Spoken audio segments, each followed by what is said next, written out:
there's a full-scale kind of shadow war here in Washington over whether we should urge diplomacy for Ukraine or not. So let's put this on the screen. These are very calculated leaks. So the Pentagon is leaking that the top general, General Mark Milley, the chairman of the Joint Chiefs of Staff, is repeatedly and forcefully making the case in the Situation Room that the Ukrainians should try to cement their gains at the bargaining table right now. So let me read this to you. A disagreement has emerged at the highest levels of the government over whether to press Ukraine to seek diplomatic end to this war. America's top general is urging negotiation while other advisors to President Biden argue it is too soon. General Milley said in internal meetings, Ukrainians have achieved about as much as they can reasonably expect on the battlefield. Before winter sets in, they should try to cement their gains at the bargaining table. However, senior officials have resisted that idea, maintaining that neither side is ready to negotiate and that any pause in the fighting would give Putin a chance to regroup. Biden advisors believe the war will likely be settled through the negotiations eventually, but they have concluded the moment is not yet ripe, and the United States should not be seen as pressuring the Ukrainians to hold back while they have momentum. So then, National Security Advisor Jake Sullivan weighed in aboard Air Force One on the way to Bali. Let's put that up there, and I want to read you directly from this quote. Here's what he says.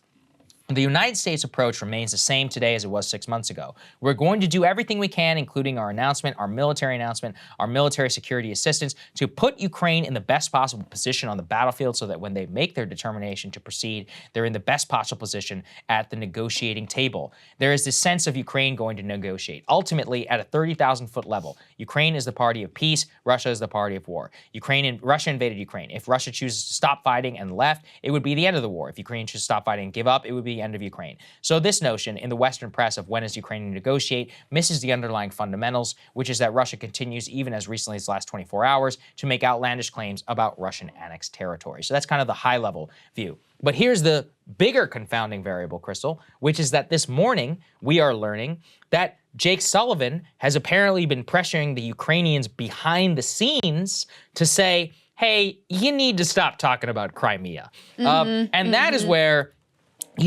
I almost feel like there's this shadow campaign going on in the media where Jake Sullivan and the Biden people need to keep the Ukraine stand mollified. They're like, no, we would never pressure them. But then apparently behind the scenes, there's some interesting stuff. So to have the top general leak that out, that could be a shot across the bow to say, hey, you know, your universal support in the Pentagon that was long there, well, that's not there. And from what I'm hearing, one of the reasons why Milley is pressuring the Ukrainians to negotiate is not only because of what he thinks is good for Ukraine. He's looking at our stockpiles of Javelin missiles and many other things that we've shipped. And he's like, we can't keep this thing going on forever. He's like, we're running low on very critical military supplies. So here is a leak to the Wall Street Journal just this morning.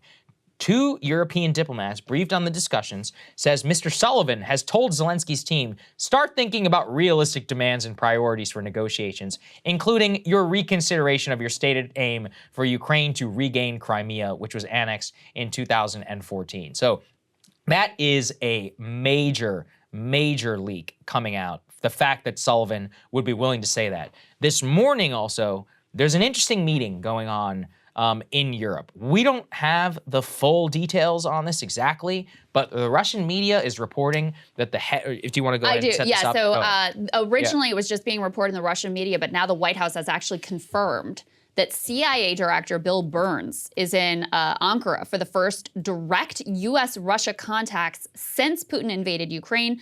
Burns delivered a message, according to the U.S., quote, on the consequences of the use of nuclear weapons by Russia and the risks of escalation to strategic stability. Now, I don't doubt that that was part of the conversation, but given this other chatter about potential negotiations, I mean, this could have also been, you know, some conversations about what opening up more channels might ultimately look like. Yeah, I think it's interesting in terms of what exactly it will all mean because, yeah, I mean, Bill Burns actually has done some secret diplomacy for us in the past. He was dispatched, I think, for the Saudis. He's been working behind the scenes, I know, with the Venezuelans. So he's kind of been like a quasi-diplomat for the Biden administration. And obviously, you know, as CIA chief, he has a lot of authority in speaking on behalf of the government, and it will keep it very much secret, given the fact that the two counterparts could be meeting. Yeah. Let's be very clear about that. So lots going on, you know, to have the fact that Biden today is actually in Bali at the G20. Here's another interesting one. Meeting with Xi, which is a whole other. He had a meeting with Xi Jinping. You know, we'll probably do a whole segment on that tomorrow. But in terms of flash for what matters for everyone here, Biden and Xi agreed, quote, nuclear war should never be fought. by effectively condemning Russian nuclear threats. And of course, They agreed that nuclear war is bad. I mean, I guess Good. that's good. But for the Chinese, for them, that's not nothing. Just for Xi to meet directly with Biden is a bit of a rebuke to Russia. And then we've had, the comments that Xi has made previously. The other thing I wanted to say about the politics of this with Ukraine is, first of all, I can't help but go back to the, aborted progressive letter that in the mildest possible terms called for basically what the administration is now floating, which is, hey, Ukraine, you run the show, like you do what you want to do, but maybe we should try to look potentially, possibly at some point in the future at negotiations. And now we see that this debate is really happening in the administration. I kind of read it like you do, Saagar, that actually there may be less of a debate going on and more of an attempt to put up to the media this idea of like a good cop, bad cop kind of a situation.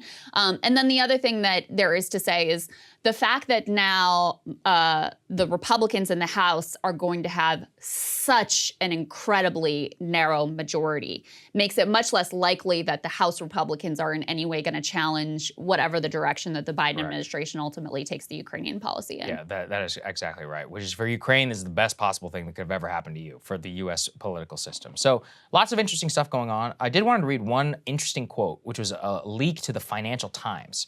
They say, according to 4 people were briefed on February meeting, Xi was caught off guard by the invasion by Putin and did not warn him in advance, jeopardizing the safety of thousands of Chinese nationals who were living in Ukraine. Putin did not tell Xi the truth, a Chinese official told the Financial Times. Quote, if he had told us, we wouldn't have been in such an awkward position. We had more than 6,000 Chinese living in Ukraine. Some of them died during evacuation, although we cannot make that public. Wow. Kind of interesting. So not as rosy as a picture in the back there, and not a Xi green light necessarily. Look, there's one anonymous official. Who knows whether it's true or not? Chinese could be lying, but some cracks emerging in the international consensus. Some interesting things that are going on right now, which we'll continue to track. Hey guys, ready or not, 2024 is fully upon us now, and Saagar and I have been brainstorming ways that we can really up our game for this critical election. Yeah, we rely on our premium subs to expand our coverage, to add staff, to upgrade the studio. We just want to give you the best independent coverage of this election, which is possible. So if you can help us out, become a premium subscriber today, breakingpoints.com, or the link is down here in the description video. It really means the world to us, and if you like what we're all about, this is the best possible way to keep us 100% independent, working only for you.